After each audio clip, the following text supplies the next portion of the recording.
This is the LowcoSports Lowdown podcast. Here are your hosts, Justin Jarrett and Wes Kerr. Hey, LowcoSports fans, Justin Jarrett, Wes Kerr, and we've got Marcus Walsh along for the ride tonight. It's Thursday night in the Loco and everywhere else, frankly. And it's NFL draft night. You see Walsh is rocking the Falcons gear. No gear for me and Wes team-wise, but my team won't pick for a while yet, the Chiefs, but the Panthers made their pick already. So yeah, we'll talk a little bit about that. Yeah, kind of went off the board with the wide receiver. Nope. So we'll talk a little bit about the draft as things go along, I'm sure, and especially as we keep tabs on it and see if anyone of interest comes off the board. But mostly talking local sports tonight. So I will throw up our last night in the Loco ticker from this morning. That'll have last night's scores for you, at least fill you in on some of the stuff we're talking about for the people who are visual learners and want to keep up. But yeah, guys, a busy evening here in the Loco, as well as last night. We got some Region 6 4A baseball and softball to catch up on from last night, as well as boys lacrosse, where May River rolled Fox Creek 22-1, and Gilbert didn't bother making the trip to play Hilton Head. They forfeited. So we get a May River versus Hilton Head rematch, high noon Saturday in the Nest. And I know Wes was hoping for an evening game, but yeah, that's the one you were talking about. Not sure of the rationale, but high noon is the I time. mean, Although it does seem like lacrosse, the noon lacrosse Saturday thing seems to be kind of a thing. Like they play 11 a.m. noon games a lot on Saturday, so maybe it's like a sport specific tradition type thing. I'm not sure, but they are playing it early on Saturday, so you can have lacrosse with your lunch. Should be a good game. I mean, Hilton Head definitely the favorite. Yeah, well, Hilton Head, the game I saw like a month ago, Hilton Head dominated, but May River had the edge early, but then Hilton Head kind of ran them over into the end of the first half and then into the second half. So I'm expecting to be a bit closer this time, but you know, those rivalries always bring it, especially in the playoffs with both those seasons on the line. So expect a Donnybrook level intensity in that one, and hopefully they'll get a good crowd. Hopefully they'll have some students, community members, and because this is if you like lacrosse, I mean, this is the game to go to. Well, I'm sure all the Loco Rush folks will be out there supporting. No doubt about that. Yeah. But yeah, so and then girls lacrosse was back at it tonight for Hilton Head, and you were out there, Wes, and it was a thriller in the Nest. An overtime victory for the Hilton Highland Lady Seahawks, and this one had a lot of twists and turns back and forth really throughout, and it looked like the Seahawks were going to coast into the finish line of this game. I like the way they came out after halftime, put together a strong third quarter, and then really started to pull away as we got into the fourth. Got a 9-7 lead, and then with just 2 minutes to go, they gave up 2 in a row to Philip Simmons. They scored with 2:09 to go, and they got it back on the draw control and tied it with 48.7 seconds left. So you thought you had it in the bag, and all you had to do was find a way to keep control of the ball and win those draws. And Seahawks weren't able to do it, so they give new life to Philip Simmons. But then the Seahawks get it done in overtime thanks to Lizzie Markowitz, who netted the winner in an OT that was really dominated by the Seahawks. I don't think Philip Simmons had a shot. I think Hilton had pretty much controlled the possession for the majority of the OT. So terrific game. I'll say Hilton Head, I don't think they played their best in this game. Turnovers aplenty, especially early. I think the nerves really got to them, and they definitely should have won by a lot more than having to go to overtime. I thought they let a lot of opportunities slip away, but I will say they hung in there. They were able to get a tremendous game from Markowitz. Both Markowitz's number 3 Veronica, who had herself 4 goals in the game, but then of course Lizzie Markowitz with the big one in overtime. But Kelly Graham, she is an absolute stud when she's close to net. I mean, she made just a terrific move on her defender on one of those goals to put in the back of the net, and I was just really impressed with her play out there. And this Hilton Head team under Coach Kara Cook continues to raise the bar. They've had some really strong years, and they have once again put together a deep run in the postseason for this lacrosse program. And I will say, I talked about some of the standouts, but when it really came down to it, Philip Simmons was able to come back. But just want to shout out the play of their goalkeeper, who was outstanding today, and Francesca Rojas made some important saves in the third and fourth quarter, especially in the fourth quarter, where she made like 3 saves in a row, and those were critical. Even though Philip Simmons came back, if one of those or 2 of those go in, Philip Simmons would have had more time to come back, and who knows what could have happened. So, terrific outing and performance from Frankie Rojas, the goalie for Hilton Head. And I will say it's going to be tough coming up. They got to go to most likely Bishop England if they did go and win their game in this round.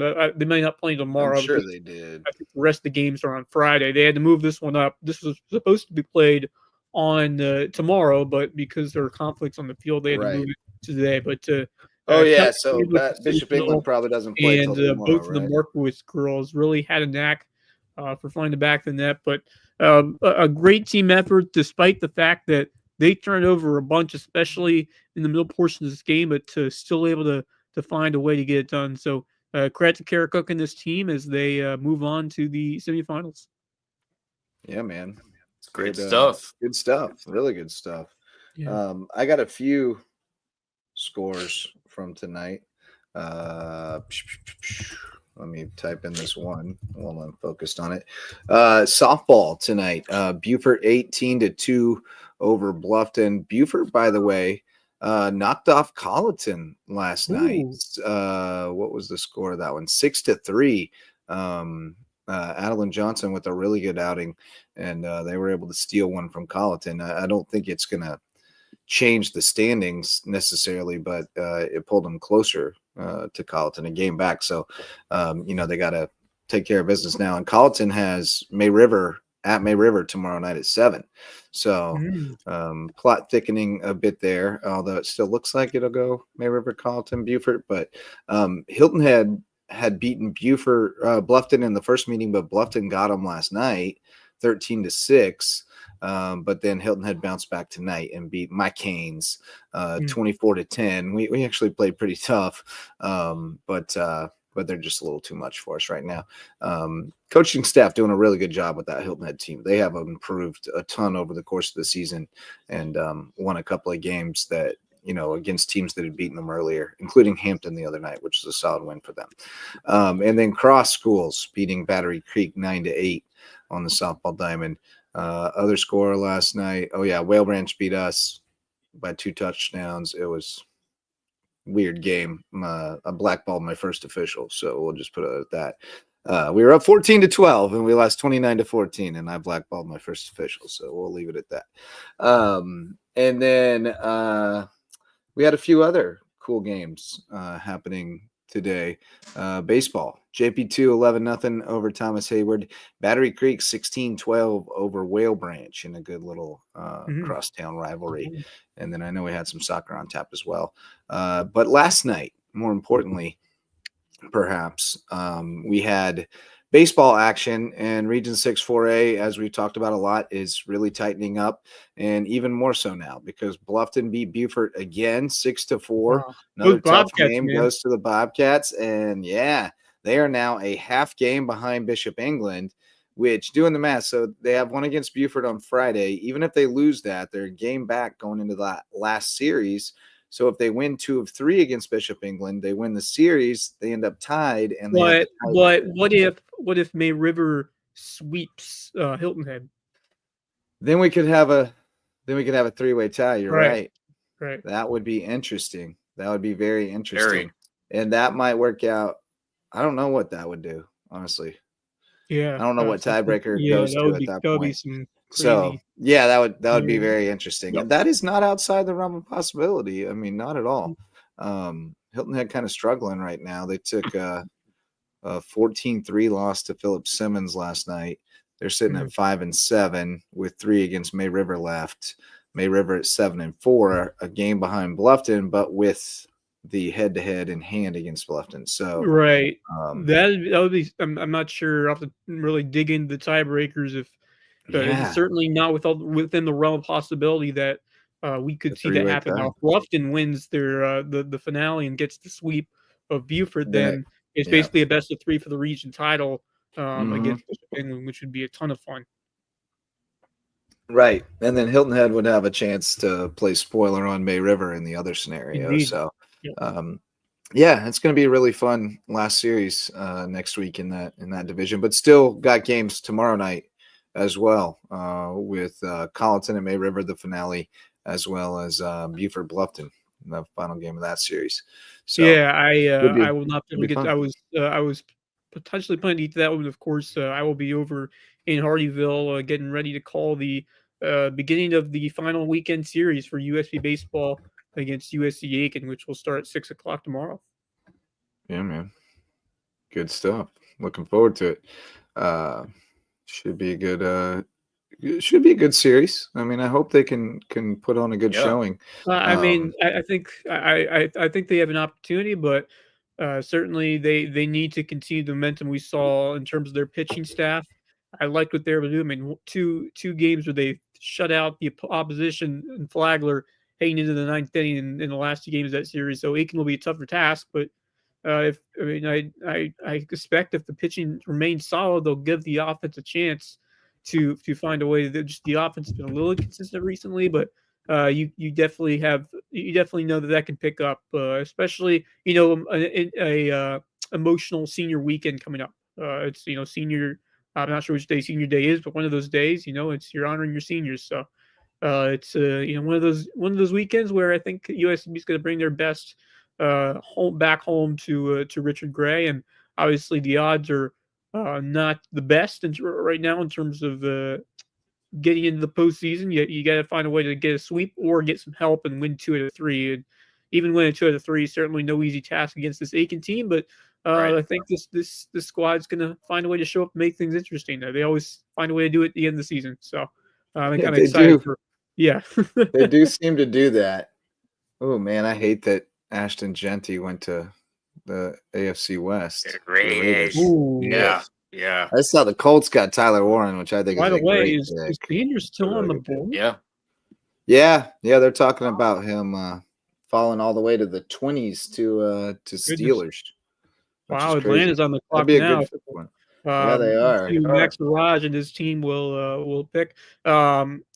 Who's still on the board is the Georgia linebacker who I was thinking that Carolina could have picked. Right. I wouldn't be surprised to even go to Atlanta right here. There's a lot of guys. I'm still on the board too, if anybody's interested. Yep. All 3 of us. We're all on the board. Nobody wants me. Let's shout out only our in a broadcast sponsor.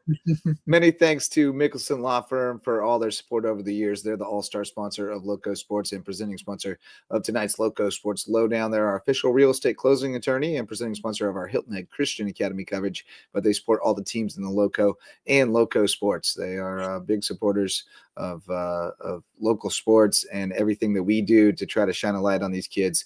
And so they've been supporting us for all these years. We appreciate them, and we hope you will show your love by calling on them when you have legal needs, which in today's world, who doesn't have legal needs? Everybody has legal needs these days. Jeff has picked me. Jeff Riley has picked me. I'm off the board with the 15th. Yeah, Jalen Walker, Georgia. You're right. There it is. The linebackers. As I just said, home state boy. He was going to Atlanta. Well, speaking of Jeff Riley, we are putting the finishing touches tomorrow morning on his capstone project, his short documentary film. It's about a 10-minute documentary film about how he got to be a part of the coolest college basketball team in the country. And through the inclusion, of the inclusive environment at USCB. So Right. it's very cool. It's very cool. We've been having a good time in the last few days. We spend a couple hours together every afternoon and work on it, and they're bringing it in for a landing tomorrow. So very excited about Awesome. that. I've been drafted by the best person. Facts. Jeff Riley. Love Riley. Good people. Look who's here. Max Araj. Max Araj. Just made their selection. What's up, man? Just as you came in, Jalen Walker, the 15th overall pick heading to Atlanta. Solid pick. Great pick. I'll tell you what, I did not expect to fall him. I was thinking that Green was going to be all the way to taken 15. out I of thought Marshall. Carolina potentially would have taken him at 8, but they went with the wideout Tetriola McMillan from Arizona. But that is a steal for the Falcons at 15. Yes, it is. 100%. No And I think it's a great Yeah. pick for the Falcons to add to a linebacker room that definitely needs a bit of, upkeep with it. I think if you look at the Falcons, I think, they got a solid team. They just needed a couple pieces to put together to help this team push towards a playoff appearance. Because I think if they would have let Michael Penix Jr. come in earlier last season than he did, I had a feeling that the Falcons might have been able to figure a way out to make the playoffs. And of course, they didn't do that. So I think if you look closely at it, I think this is a great pick for the Falcons in a specific position that they needed a boost on. And I think Jalen Walker is going to be the one to give them that boost that they need on defense. And I think this Falcons team is going to be really dangerous next season because, they haven't lost a lot in terms of players. And I just have a feeling they're going to be really strong next year. And it's a team that people need to keep a close eye on because they were close this past season. Yeah. They're going to be much closer this year. Look for them. Dangerous in that division. That division's winnable. No question. In my opinion, look for them to focus on the offensive line and then continue with that front seven. They still need a little bit of help in some corner situations. Those have always been bugaboos. Even before I became an Atlanta Falcon fan myself, I was talking about those positions just as needs for them every single year. So with the fact that they only have I think only like 4 more picks in the entire draft, unless they make some moves to trade. I really expect them to focus on those things. But I agree with you, Max. They have a lot of key weapons, and with Michael Penix Jr., this year is going to be really interesting. Yeah, I want to examine your fanhood a little bit, Walsh. So Browns are the natural team, right? But you adopted the Falcons geographically when you came down here. So if they play each other, who are we pulling for? Atlanta. I actually ended up starting rooting for Atlanta before I even moved here. Really? I just couldn't, and I've actually you just kind couldn't of grown, be a Browns fan anymore. I've grown back into supporting the Browns some. They're my AFC team. Atlanta's my NFC team. It was just ugly there for a long time, and then obviously when I got here, things didn't get much better with the 3 wins in 3 years under Hugh Jackson. That Cleveland had. I said I wanted to examine his fanhood, not his manhood. Yes, fanhood. I'd like to clarify that. With an F. I did not wish to examine his manhood. Yes, because he said you're a Cleveland fan. We will leave it at that. Yep. Browns, Cavs, and Guardians for sure. Oh, yeah. Yep. So I was just curious. Absolutely. I guess being as a Falcons fan, some people would actually want to examine your manhood, thinking, "What is wrong with you?" I do not wish to examine anyone's manhood. Thank you very much. I would say, because I grew up a Falcons fan. Like I have family that lived in Atlanta. I grew up a Braves fan, which most kids who grew up. That's a great Braves shirt you're wearing, by the way. Yeah, right. It's a nice cool one. It's Braves country. All for it. Yep. It's awesome. But I grew up a Falcons fan. I grew up a Braves fan because most kids in this area definitely grew up listening or watching Atlanta Braves. But nothing like it Walter on Nolan TV. has been picked by the Arizona Cardinals, the defensive tackle out of Mississippi.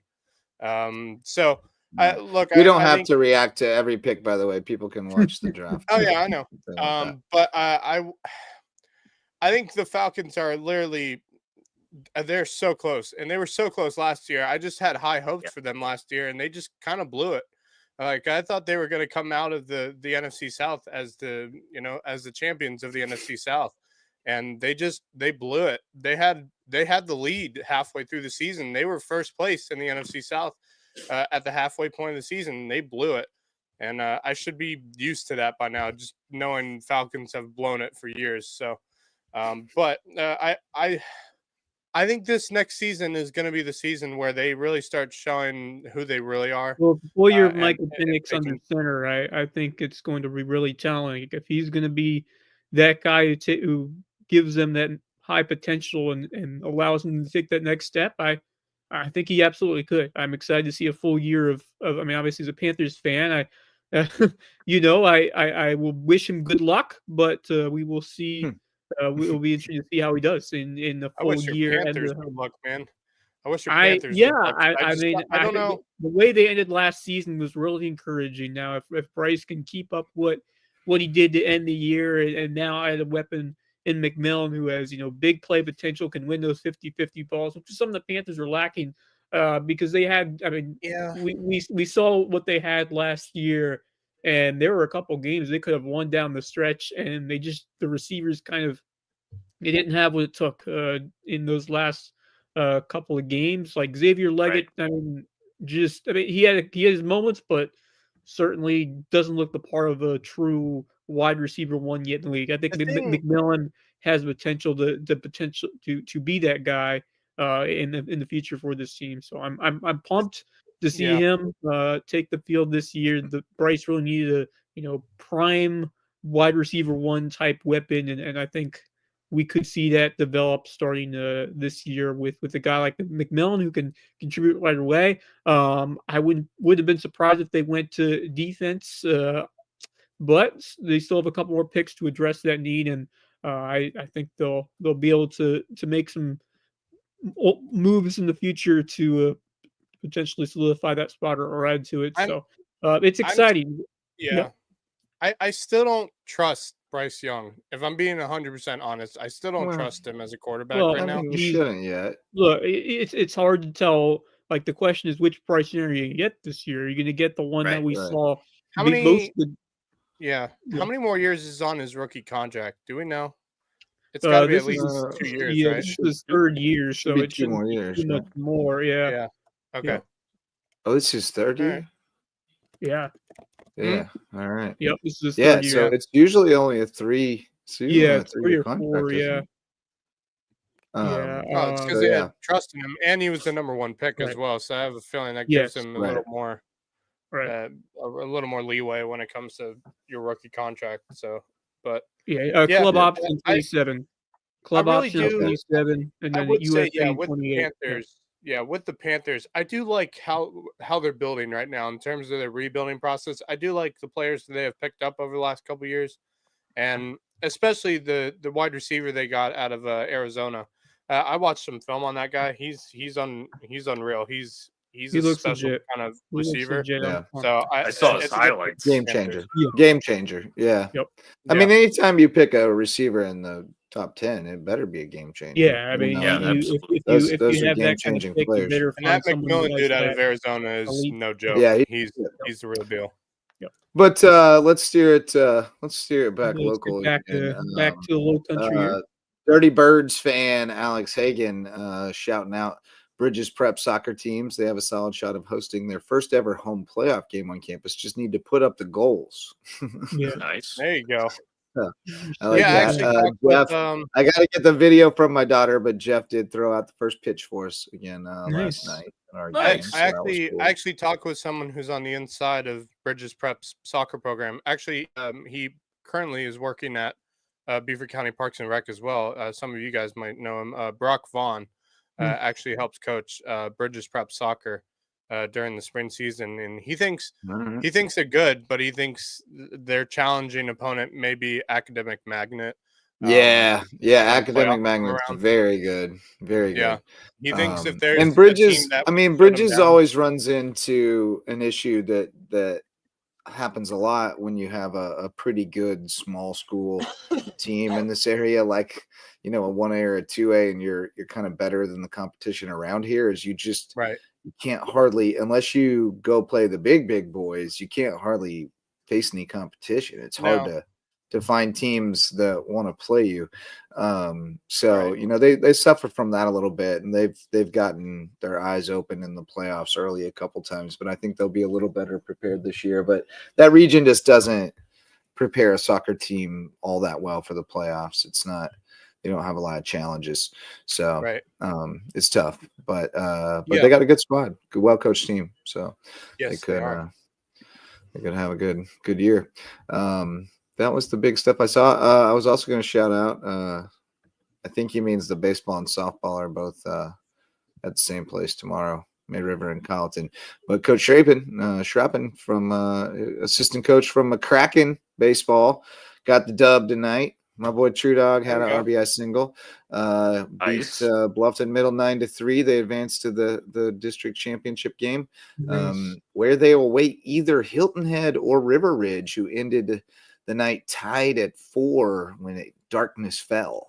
So it was 4-0 River Ridge, and then they had to make a pitching change, and Hilton Head came back and tied it up before the sun went down. So I guess they'll finish that up tomorrow, and then Tuesday will be the middle school championship game. So there you go. Cool. Middle school baseball for you.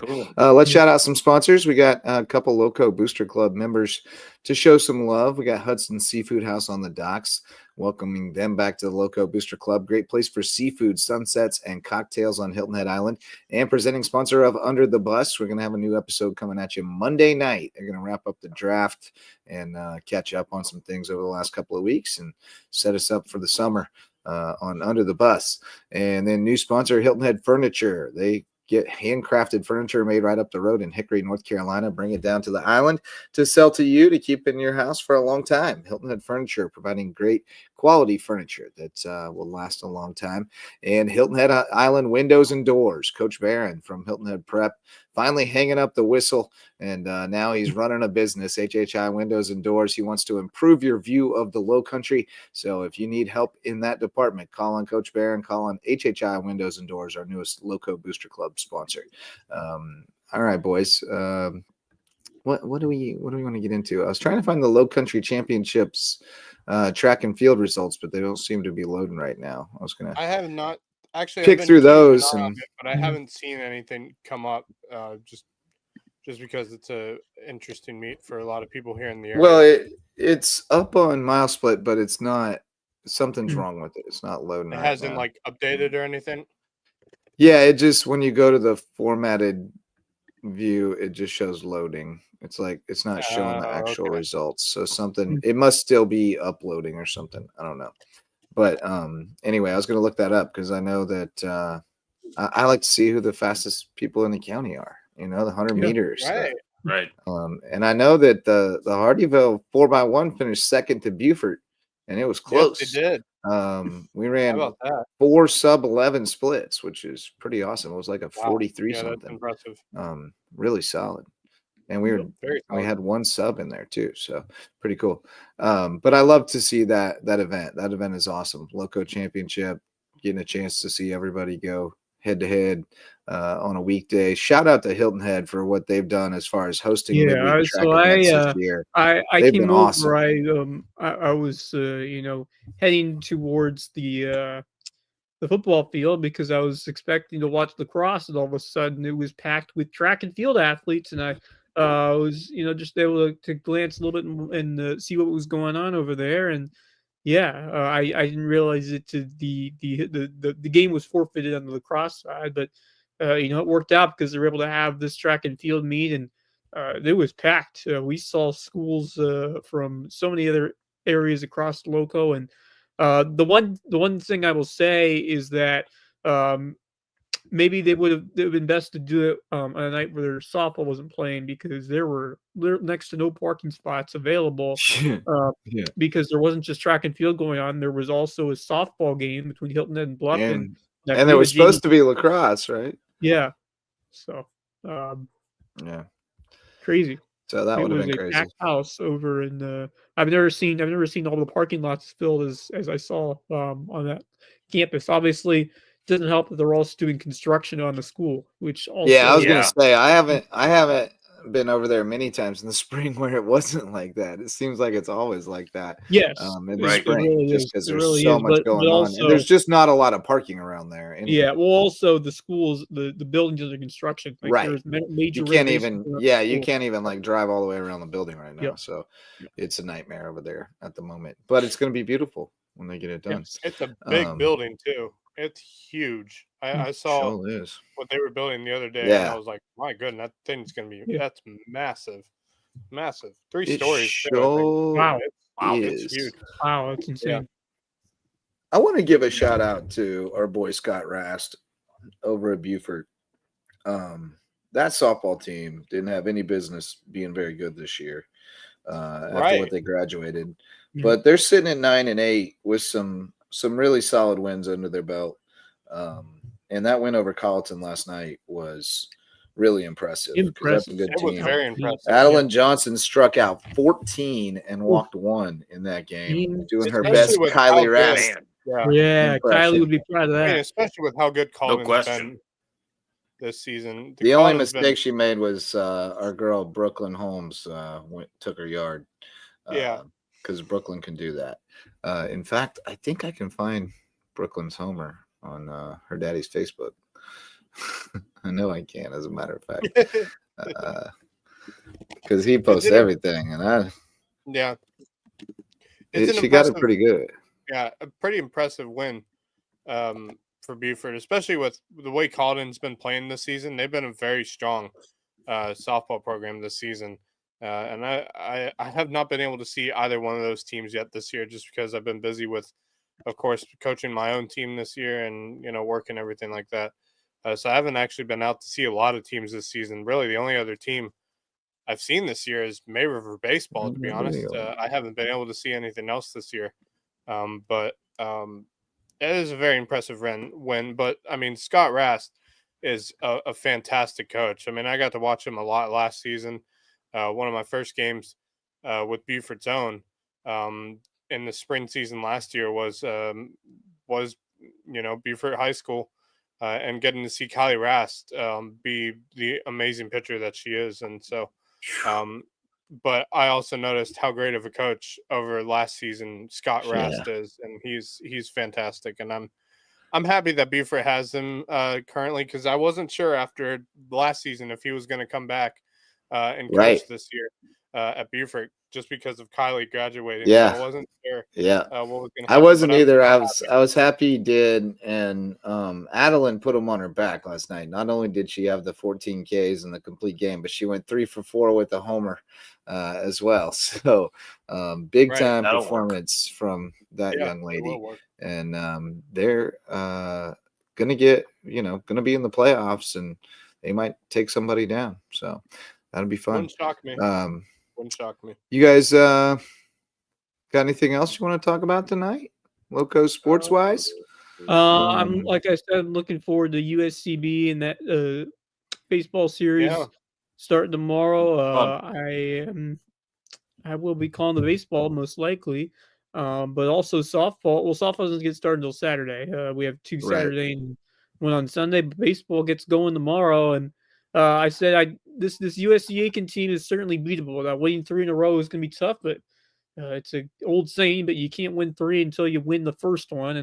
And it's all about how you get started on the mound, and it goes from there. And you'd love to see the offense find a way to get this part going early, but this USCB team, I feel like they're going to find a way to stay around and make it really interesting towards the final game on Sunday. And should be some great weather around here, and it's going to be interesting to see what Ted Faulkner does and how he arranges his lineup. And Did they play on the Savannah State game on Tuesday? I'm trying to. Yeah, Okay, they they did. lost They 5-3. Yeah, lost 5-3 loss. 5-3, yeah. Yeah, I mean midweek game. Not sure what to make out of that. You can't really make too much of a midweek game, but let's see. Yeah, it was a Johnny Holstaff game as you would expect in a Tuesday game. Yeah. Yep. Yeah, old Johnny. Yep. Old Johnny got every inning of that one. I do want to want to mention the first FCS player has been taken off the draft board with the 18th pick. North Dakota State offensive tackle Gray Zabel is going to the Seattle Seahawks. When are they gonna stop playing right FBS? Well, yeah, honestly, I don't know. If anything, they should be joining the Pac-12 that's trying to put stuff back together. Correct. I don't know about Pac-12 to start, but like they're ready. Or at least the Mountain Maybe West. Create a new Mountain West conference. Right. That's what I'm thinking. Like put them in who's the other one? South Dakota State, who's been pretty dominant in most of their sports over the last few years. It's North Dakota and North Dakota State that are both good at football. Right. South Dakota State's already in really good basketball. Yeah, they're good in basketball. Jackrabbits. Hold on. Yeah, the Jackrabbits. But they're also they're in that same league. Going back to baseball, I'm interested in seeing who gets to start on Friday. Alex Simmons got the first start a series ago, but do you go to Davis? Do you potentially go to a different guy and you go your best guy on Friday to try to set the tone for your series? So I'm interested to see who gets the nod on the mound. Ted Faulkner's a couple different options to go towards, but Davis was excellent in his most recent start for the Sand Sharks, and so was Ian Barnes, who he was the closer most of last year, but he's been getting some start duty, and he went he's 7 2/3. He's been great. So you got to put the ball the best hands your best guys at this point of the season, and you hope you'll get a good solid outings from them, and that's the goal going into this week. And if you're Ted Faulkner, you got to be smart, especially in this series with who you're going to put on the mound to start a game, just because of how big of an importance this series is. So I am intrigued who they go with in game one. I don't know, man. There are a lot of things to consider going into this series just because of how important it is for USCB, and if I'm not mistaken, USC Aiken as well has got some skin in this one. Yeah, well, they have to win. I think they're still battling to get in, but I think they only need a win to clinch it at this point. Yeah, because they're chasing USCB. So they just need one win. The Sand Sharks need a sweep or potentially 2 out of 3, but most likely they'll need the 3-game sweep of. I'll tell you, if they win one, especially if Augusta drops one, then it gets really interesting. So it's still possible, but you gotta be ready to go from the first pitch on Friday and get going quickly. It should be fun, and it's nice to see they're still in the hunt heading to the last weekend. It makes it a little bit more exciting heading into the senior weekend. Yeah, absolutely. It's going to be, I think, a really good series. Again, we've talked about it, and I've noticed it in the limited time that I've seen some USCB baseball myself. Really competitive team. Are going to play their hearts out. Love to see the offense get going. They scored just 3 runs the whole weekend against Flagler last week, and they still got the 1 win because they got the 1-0 shutout in game 3. But hopefully you can get the offense back in high gear, and you have the potential of some guys on that team, especially like a John Davis. No Cale Joe Turner. They have guys who can swing the bat, and it's gonna. Yeah, they do. It's been fun. I mean, one of the factors I was talking about, can they get some guys who can have success in the long ball? We've seen that with Jeremy Brown, who has 6 homers on the year. Joe Turner, Carson Weathers have been really good spark plugs, and we'll see if one of them gets that hot bat and propels them to a strong weekend to wrap up this home slate in the regular season as well. But there are a few seniors on this team. Nico Andre, someone who's really impactful throughout the years. Jake Tanner being another everyday players for a long time for this USCB squad. So it'll be bittersweet to see them play their last weekend at home. Yeah, it is. The Bucks just picked. Sorry to report this to the Falcons fans, but the Bucks just picked Emeka Egbuka, which is kind of scary. Ooh. That's with Mike Evans. Those two are. Oh, boy. That's kind of frightening, honestly. Good boy. Well, how about this? I'll throw this up. This is pretty cool. I just came across this. This is Connor Campbell scoring the winning run on a pass ball last night to walk off JP2 3-2 in the 9th inning. Really good game between two Lowco teams. Campbell went 5 innings, gave up 2 runs, 5 strikeouts. And then Espinoza ended up. No, that says 23 and 2 was their record, but they're actually 24 and 2. Okay. It's a good 24 and 2 actually though. But 3-2 was the final score. And that was the game-winning run right there. They're definitely one of the favorites going into the playoffs too. The only team I could see being an issue would be PD Academy. Other than that, I think there's probably I don't know. There's probably somebody we don't know about, but cool photo by Quinn Hauscher. I think Quinn is a student, if I'm not mistaken. So we're gonna have to get Quinn to do some. Quinn needs to get some work done with us. Yeah, that's what I'm saying. Quinn. We need to put Quinn's work on display. While we're watching this NFL draft, we do have a draft hopeful from the Lowco. Maybe a dark horse to actually be picked, but I think that Urban Mulligan is most certainly going to get a call from somebody if it's not during the draft, right after, and he's going to find a home. And he has already let us know that he'd love to come on the show after the draft and let us know what his situation is going forward. So we look forward to catching up with Irv, and we hope to hear his name called this weekend. That would be fun. That would be awesome. Phenomenal. I'll be checking my eyes out. Yeah. We keep my eyes out to see if he gets his name called at some point. Sneed's not in there now, but Irv Mulligan from Whale Branch via Wofford and Sneed's at least Jackson State. Sneed's going to be another name for at least another year. He's got at least one more year. But he's not even draft eligible yet. Right. Yeah. A year from now, though, he could be in it if he chooses to be. Yeah. I don't know that he will. I think he's a guy who's probably getting his degree. I agree. Now he enrolled early, and he's a good student, so he'll probably finish his degree before his eligibility's up.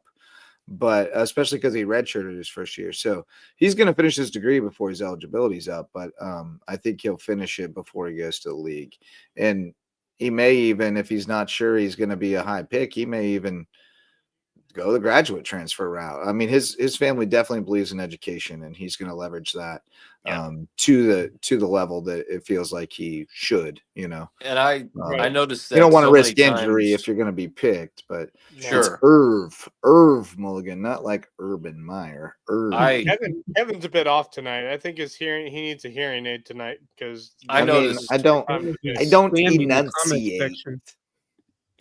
I noticed so many times with Sneed, Bob Stevens interviewed him. I had a chance to talk to him. Obviously, you guys have talked to him a bunch. And this was before knowing that he was getting into communications. Just really, really bright kid, great head on his shoulders. And obviously, being a Notre Dame fan as I am, for him to go to Notre Dame and to have the success even at year one, although limited, that he was having on the field. We knew what he was going to do in the classroom with the books. But for him to have that success on the field as well, and he's only getting better, has certainly been great. Yeah. Yep. That's a good point. I think my thought is he's going to go through his senior year because I just feel like because he came close to that national championship, obviously, and just didn't get it. And I think if he really wants it, he's going to stay through his senior year if they don't get it next year. I think they're a solid looking team this coming season. So you never know. It just depends. But I like Justin said, sorry. yeah, he does look. He sounds like a guy who would want to get his degree done before he continues to play at the professional level. Yeah, I mean, Yes. certainly, if somebody says, "Hey, you're going to be a first-round pick and you're going to make millions of dollars," Right. you go make Yeah, the millions of you dollars and immediately go finish to your the league. degree on your own time. It's, But I just if you're going to be marginal, then yeah, finish that degree. yeah, it's But yeah, for sure. yep. Um, So what else? real, What else? real quick, We're gonna bring it wanna- in for a landing pretty soon. But what you got? real quick, I just wanted to say this regarding the draft. Obviously, the pick is in for the Denver Broncos. I don't think it's been announced yet, but the next pick after that is going to be interesting because it's the Yeah, Pittsburgh Sanders is Steelers still that there. will be on the clock, The and they may be looking for Shadur. a quarterback. And Shadur. I don't think it's going to be Shador if they go for a quarterback. I think it Really? might be Jackson Dart out of Ole Miss. Oh. Nah, I just have I don't think so. a sneaky No, suspicion they may go think so. after him. Well, I don't all think- their I don't- all their beat writers say they're picking Shadur if he's there, so I think they're taking him. Yeah, Ugh. But we'll see. We'll see. I don't know Strangers I about mean, that, though. he's a good value at that pick. It's just He you gotta Yeah. adopt the drama that's gonna come with Yeah. him, because if you don't handle him the way that his dad thinks you should handle him, he's gonna make it messy in the media, and Yeah. somebody's probably gonna lose their job eventually, and I it's just gonna be think one of the with guys making Shador, the pick. So it's just a loaded gun. Yeah. Here's my thing with Shador. I don't think he's a bad quarterback. I think he's very good. But I also think The pick. I don't know if it's a bad thing to say. I feel like he's overconfident sometimes in himself. I don't know if that's a bad thing to say in this regard. No, I feel you. It borders on cockiness, but Yeah. I feel you. But I do Yeah, think the that you arrogance. almost have to have that level of arrogance. Like, think about Tom To a Brady. degree, He yes. definitely possessed that level of arrogance before he had earned it. But So I think that I arrogance think would some of that is obviously, necessary. obviously that arrogance would be part of, in my opinion, part of that loaded gun situation with him. For sure. I think that would be my biggest Look, issue with him. anytime they're going out in the media saying we're not going to sign and blah blah blah, anytime they're saying that kind of stuff, it's a red flag. You're just like, oh Yeah. boy, this is not a team first guy, and that can't be fixed. Like, you either are or you aren't. Like, selfishness versus selflessness is something that's really big hard to deal. change. It's Yeah, really it's hard really to hard to change. Yeah. And agreed. so it's a real consideration. And some, I mean, sometimes you gamble and you take a chance on something like that and it works out, and other times it just tanks your whole culture. And the one thing I would that's say that would be going, if they do get Shador Sanders, one thing that would be going his way,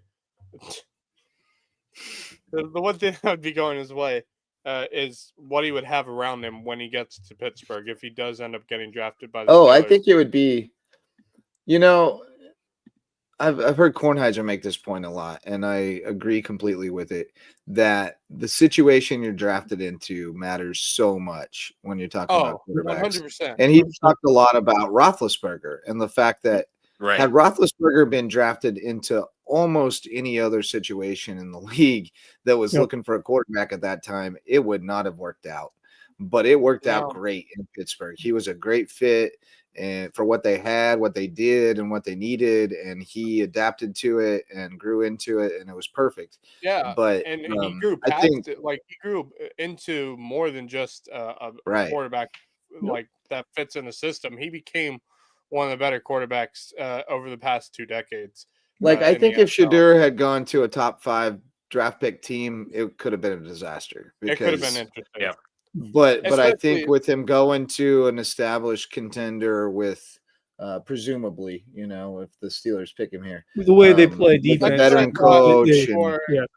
Because I Yep. thought for sure there was a chance that Shador was going to go to the Raiders before they had picked up Geno Smith through trades. Yeah. right? And Yep. I thought if he ends up going there, it could be either good or really rough for Shador Sanders to be in Las Vegas. Now, I think here's that a fun prospect to entertain. What if the Steelers draft Shadur and then sign who for 1 year to let him sit behind him?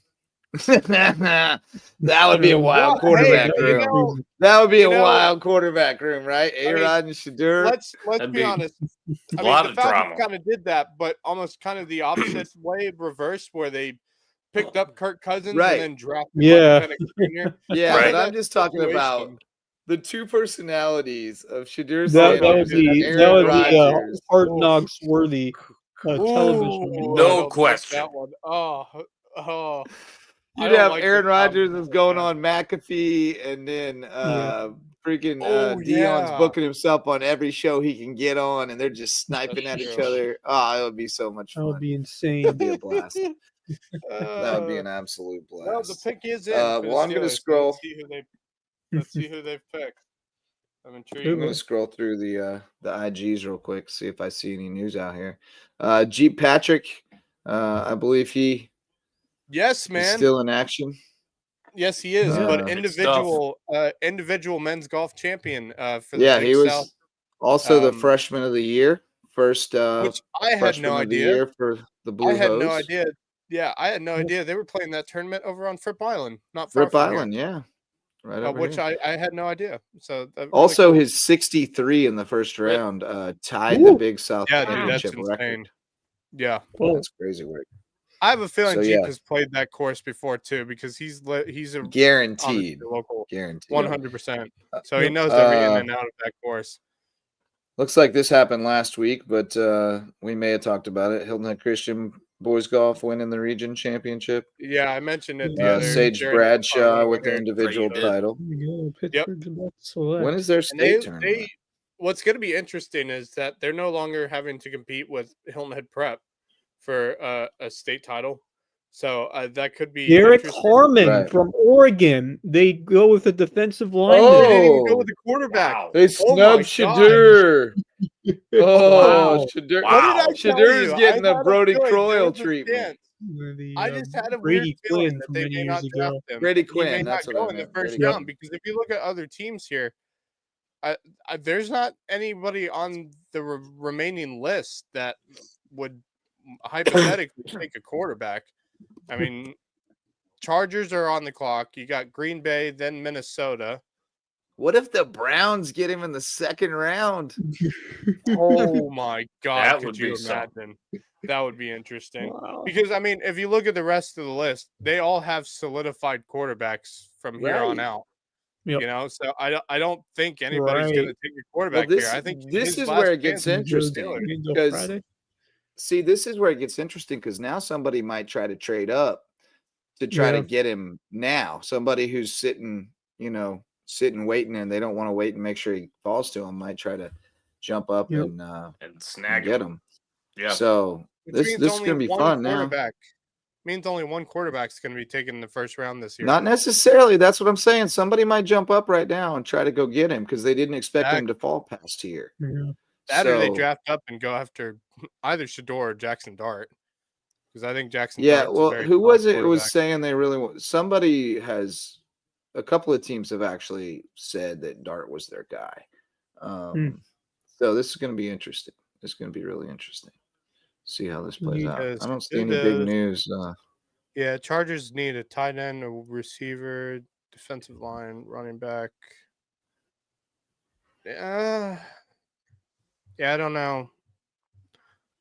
If someone's going to move up, it's going to be within the last 4 picks. I think 4 or 5 picks, someone's going to move up and make a move here. Because to be honest, the Lions, the Commanders, the Bills, the Chiefs, and the Eagles, I don't think any of them really need significant first round picks, to be honest. So yeah, they're not. They're not going to be wasting their picks. It's going to be within those 5 picks. Yep. Because really, after that, the Ravens, the Rams, the Texans, and the Vikings and the Packers could all use a significant first round pick to bolster. I mean, the Browns have extra picks now that they could flip to move up. They do. I'm telling you, man. Dude, that's gonna be interesting if they do. If they make a move, they're gonna have to do it within the next few minutes or so. That's going to right. be interesting. Well, we'll bring it in for a landing and we'll go watch it on our own time. But shout out to some more sponsors. We got Base Hit Life. They've got great baseball and softball themed apparel, t-shirts, hoodies, hats, and more. Live your best base hit life at basehitlife.com and get decked out for your next tournament. Dr. Ambrose Cole, our official chiropractor, find him at Rooted Living Wellness in Bluffton, and he'll get you feeling right, mind, body, and spirit. Reverence Wrestling Club, our official wrestling sponsor and presenting sponsor of the Lowco Grind. Barefoot Floor Care of the Low Country, getting our floors so clean your feet will thank you. And Jay's Barbershop, the place to be in Ridgeland, whether you need a haircut or not. Parting thoughts or parting farts, as Kevin Libby has Yes, called them. parting thoughts. Interesting. I definitely have one. Was trying to get Nate Livesay on WHHI this week. Couldn't quite make that work, but I've been sharing out his information on in particularly on Facebook, but on social media a bunch this week. And just wanted to mention here, and in case we have a show tomorrow, I'll mention it tomorrow as well, that his big coaching clinic is taking place at the Beaufort Jasper YMCA, 1801 Richmond Avenue in Port Royal, South Carolina on Saturday from 9 a.m. to 6 p.m. $79 for an individual coach, $129 for up to 3 coaches. That's the price for those. And hoopsnextplay@gmail.com. You can contact him via email there. And a whole bunch of coaches in a bunch of sessions after the registration from 8 to 8:45.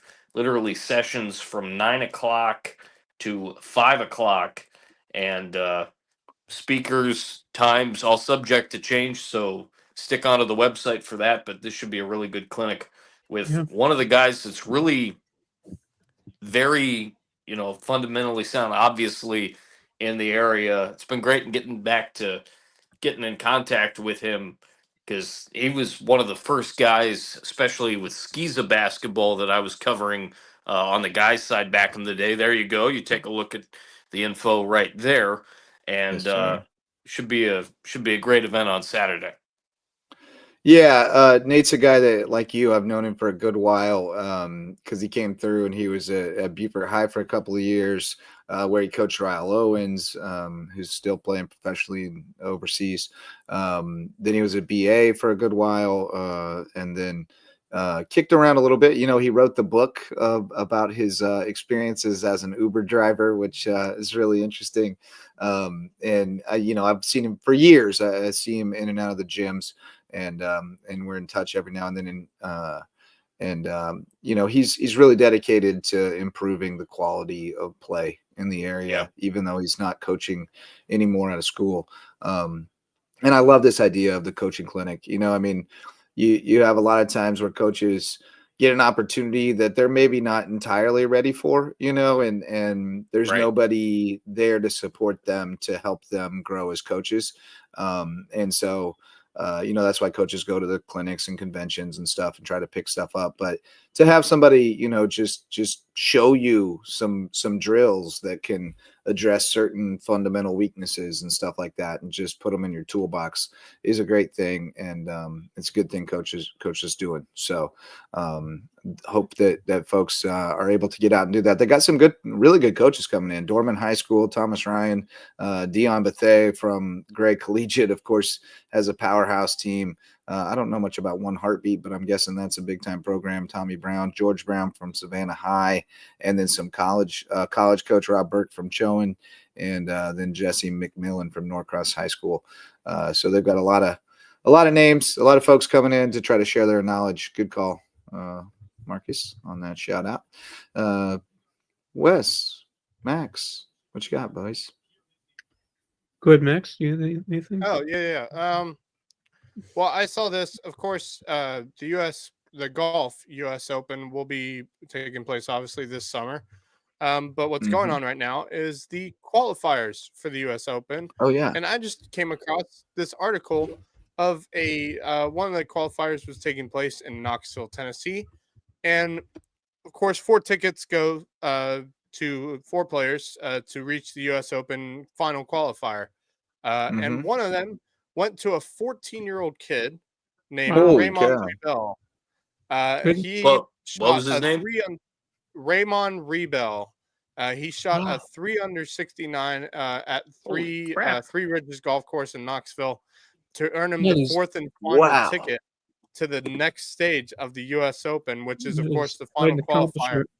And in his case, more than likely, that final qualifier would probably be played in Atlanta at the Piedmont Driving Club on June 2nd. So there's a 14-year-old who's going to be competing for a spot in the U.S. Open this summer. How cool is that? I just saw it come across as I came into the office tonight. What'd you say his name was? Raymond Rebel.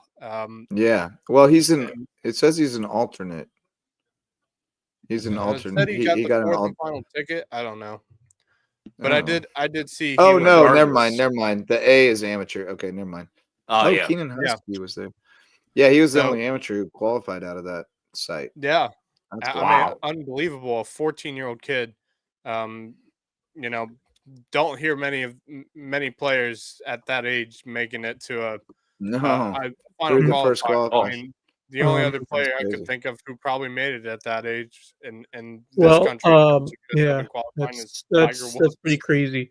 I guess I'll go with mine. I don't know if we have any Chicago Bears fans here, but rest in peace to the great Steve McMichael, who recently passed away, and apparently he's battling ALS, which is sad to hear. That's a disease that's taken way too many the last few years and decades. So one of the better parts of that 85 Bears defense, he was a big piece of that, and some before my time, but you have to respect those players in those eras, man. That defense was insane to watch. Would have been cool to see in person before your time, but he was quite a player. He was of my time. Yeah. I remember him well. Yeah. Yes. I do have one other parting thought. Of course you Josiah Gilman. The last of the Gilman family the at the moment. The last of the Gilmans. Has committed to run cross country at Charleston Southern. So another Gilman going to a D1 program. And Charleston Southern has been one of the top D1 cross country programs in the Big South Conference. So the great news for the Gilman families. They have. Every single Gilman sibling has made their mark on the cross-country track trail or something. They got something going in that family, and the last one going to the college level, it's an end of an era because they're all out of Gilmans, or at least the ones in high school level. Fresh out, right? Fresh out of Gilmans. Well, I mean, because obviously Sam's on the professional circuit now. Yep. Reagan, the youngest, the daughter of the Gilman family, Ben Gilman. He's running D1 cross country right now, and now Josiah is going to be joining that family. And of course, Ben Gilman, the oldest, ran D2 cross country. So he obviously runs in the family, apparently. And I've known that family for pretty much my entire life because me and Sam used to play baseball together, and Sam's dad, Doug Gilman, used to coach us and stuff like that. So. I've seen all the Gilmans grow up, and just to see Josiah, commit to a D1 program is just a great thing to see. Heck yeah, good stuff. Awesome. All right, boys. Well, I don't have much to add to that. I think we've covered the bulk of it tonight, so we will call it a night. Thank you to everyone who joined us tonight to check it out. Special thanks to Kevin Libby spamming those comments. We ignored many of them tonight and just kept talking, but sometimes we interact with them more. But thanks to Mickelson Law Firm and all of our sponsors for keeping this thing going here at LowcoSports. We appreciate you, and especially you viewers. We appreciate you showing up to listen or watch. That's going to do it for tonight, but I suspect we'll fire up the old machine again tomorrow night. Busy Friday night of LowcoSports. A lot of baseball, a lot of softball, a lot going on. Mostly baseball, but got other stuff going on too. Soccer as well, including a big one between May River and Hilton Head tomorrow. Should be good. All right. Well, we'll tell you about all that tomorrow on the LowcoSports Lowdown. But that's it for tonight. For Wes Kerr, Max Araj, and Marcus Walsh, I'm Justin Jarrett. Till next time. Go Loco. The Loco Sports Lowdown podcast is a production of Lowco Media LLC and LowcoSports.com, an independent media outlet providing grassroots local sports coverage in the South Carolina Lowcountry. We are sustained by community support from sponsors and patrons like you. Get in the game with a monthly pledge of $1 or more at patreon.com/LowcoSports to keep us going and growing. Go Lowco.